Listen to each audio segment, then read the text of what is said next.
Bonsoir, bon, je dois avoir une tête là. Petit éclairage sur l'actualité économique, comme d'habitude. Bon, malgré la fatigue, malgré les obligations familiales et autres, l'actu économique était plutôt brûlante ces derniers jours. Donc j'ai voulu faire un retour bah, prioritairement aux élèves de terminale, de première aussi. Et puis, pourquoi pas à ceux qui s'intéressent à ces questions-là. Donc, premier sujet, bouclier tarifaire sur les prix du gaz. Donc, augmentation du prix du gaz. Euh, donc, répercussion directe sur les factures principalement factures NJ. Augmentation de entre 12 et 13% en ce qui concerne les tarifs réglementés. On était sur les 5 6 dernières années. Là, j'essaie de revoir le graphique. Quelquefois, on était à des augmentations, même à des baisses sur les tarifs réglementés. Donc, des pourcentages, des évolutions négatives. Euh, en 2006, notamment en 2005. Là, on est à une augmentation de 13% sur le dernier trimestre de 2021. Et donc forcément, ça jase un petit peu. Donc réponse du gouvernement via Jean Castex, bouclier tarifaire. Le principal levier qui va être utilisé, ça va être ça ne sera pas la taxation en ce qui concerne les entreprises, comme a pu le faire l'Espagne notamment. Donc l'Espagne concrètement, l'Espagne taxe les entreprises, récupère les taxes qui sont appliquées sur les entreprises des distributeurs de gaz et puis les lisse sur les dépenses des ménages. Ce qui fait qu'au final, euh, on a des déductions. Alors la France va, euh, va augmenter le chèque énergie de 100 euros. Il y aura un versement qui sera fait au mois de décembre pour les 5 ou 6 millions de ménages qui sont concernés. On ne sait pas trop d'où vient cette manne financière. En tout cas, ça ne viendra pas de la taxation sur les entreprises. Il est impossible de, de taxer. Alors, il est impossible de taxer les ménages aussi. Ça, on se doute un petit peu de ce que ça peut engendrer. Donc voilà, il ne reste pas beaucoup de marge de manœuvre. En tout cas, bouclier tarifaire, en tout cas, sur la question du gaz, mais aussi sur l'électricité aussi, puisque la hausse concerne aussi l'électricité. Euh, Là, je m'adresse encore une fois précisément du coup aux élèves ou aux étudiants éventuellement. Euh, il y a un effet, ce qu'on peut appeler ça un effet boomerang, en tout cas un effet, une espèce d'externalité négative, pour employer un vocabulaire utilisé notamment en sciences économiques. Qu'est-ce que c'est? C'est-à-dire qu'on a une taxation forte sur le CO2 avec, le réchauffement climatique dont on parle de plus en plus, les conséquences qui commencent à être visibles. Donc, voilà, il y a une série de mesures qui ont été mises en place depuis un moment avec le marché sur la taxation du carbone. On voit toute une série de mesures, les bilans carbone sur les transports, sur les entreprises, etc. Là, on a eu un durcissement de ces mesures.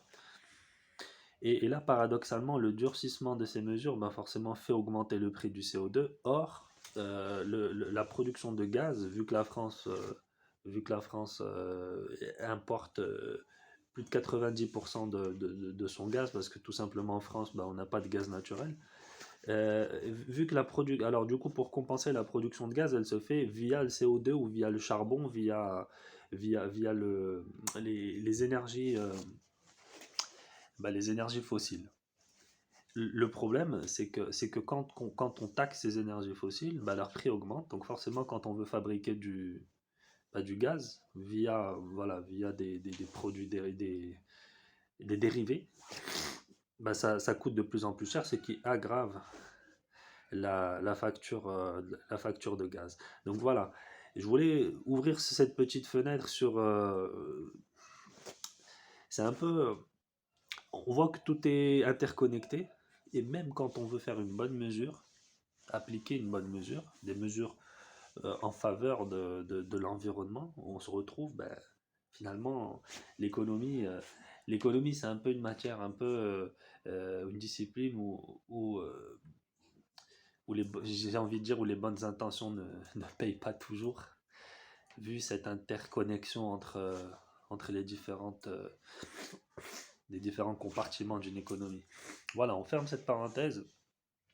Euh, Je voulais aussi aborder la question de la réforme qui finalement ben, est en passe, la réforme en ce qui concerne l'assurance chômage qui est en passe d'être appliquée, qui a été un des bastions du programme d'Emmanuel Macron. Donc, le but premier de cette réforme, qu'est-ce que c'est en deux mots? C'est que on arrête de gagner plus d'argent potentiellement en ne travaillant pas qu'en travaillant. Donc on s'attaque un peu à ces individus voilà, qui bénéficient du système d'assistanat, etc., qui au final, à la fin du mois, ben, en ne travaillant pas, gagnent leur vie mieux que quelqu'un qui travaille. Ça, c'est un peu l'argument populiste. Ça, c'est à vérifier. On n'est pas toujours, c'est pas toujours le cas, en tout cas. Et, ce qui m'a semblé intéressant, moi, d'un point de vue purement économique, parce que là, du coup, on traite de la politique, c'est pas vraiment le but premier. On laisse ça aux experts, à ceux qui ont envie de se mouiller sur ces questions-là. Nous, on reste sur l'aspect économique. Ce qui a été constaté, c'est qu'il y a plus de 300 000, à peu près de mémoire, hein, j'espère que je ne me trompe pas, en lisant l'article, en essayant de me remémorer l'article, plus de 300 000 offres d'emploi vacantes sur des secteurs d'activité qui sont pas attractifs. Par exemple, je lisais tout ce qui est tourneur, donc tourneur-fraiseur dans l'industrie, apparemment c'est quelque chose qui est devenu difficile à trouver. Donc les entreprises essayent de former à tour de bras pour essayer de compenser. Donc l'action du gouvernement, elle est là, c'est-à-dire essayer de réallouer ou d'allouer et de satisfaire du coup ces demandes qui restent insatisfaites. Et là, on est beaucoup plus sur des questions du coup de réduction de la partie frictionnelle, du chômage frictionnel, cette partie qui fait qu'on n'arrive pas à faire rencontrer une offre et une demande, non pas d'une question de volonté, mais c'est pour des questions, je dirais, logistiques.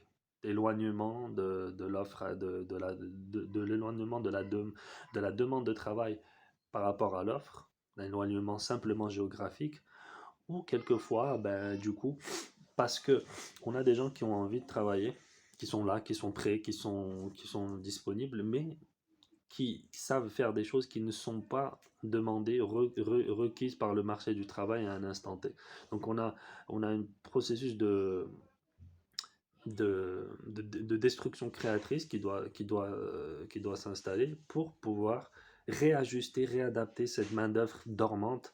Rappelons, encore une fois, être le plus, comme je le demande à mes élèves, donc j'essaie de le faire quand je fais des vidéos, être le plus expert possible. Le taux de chômage a atteint des sommets et il n'a jamais été, ou quasiment jamais été aussi haut. Aujourd'hui, on est à 10% sur les derniers mois, 10% de taux de chômage par rapport à 10% de la population active.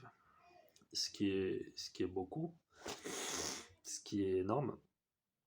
Et donc voilà, donc ces mesures-là, elles servent à ça. Voilà, donc j'en dis pas plus. Ça a été cette vidéo faite dans des conditions où je vous épargne les détails. Ça me semblait important de le faire.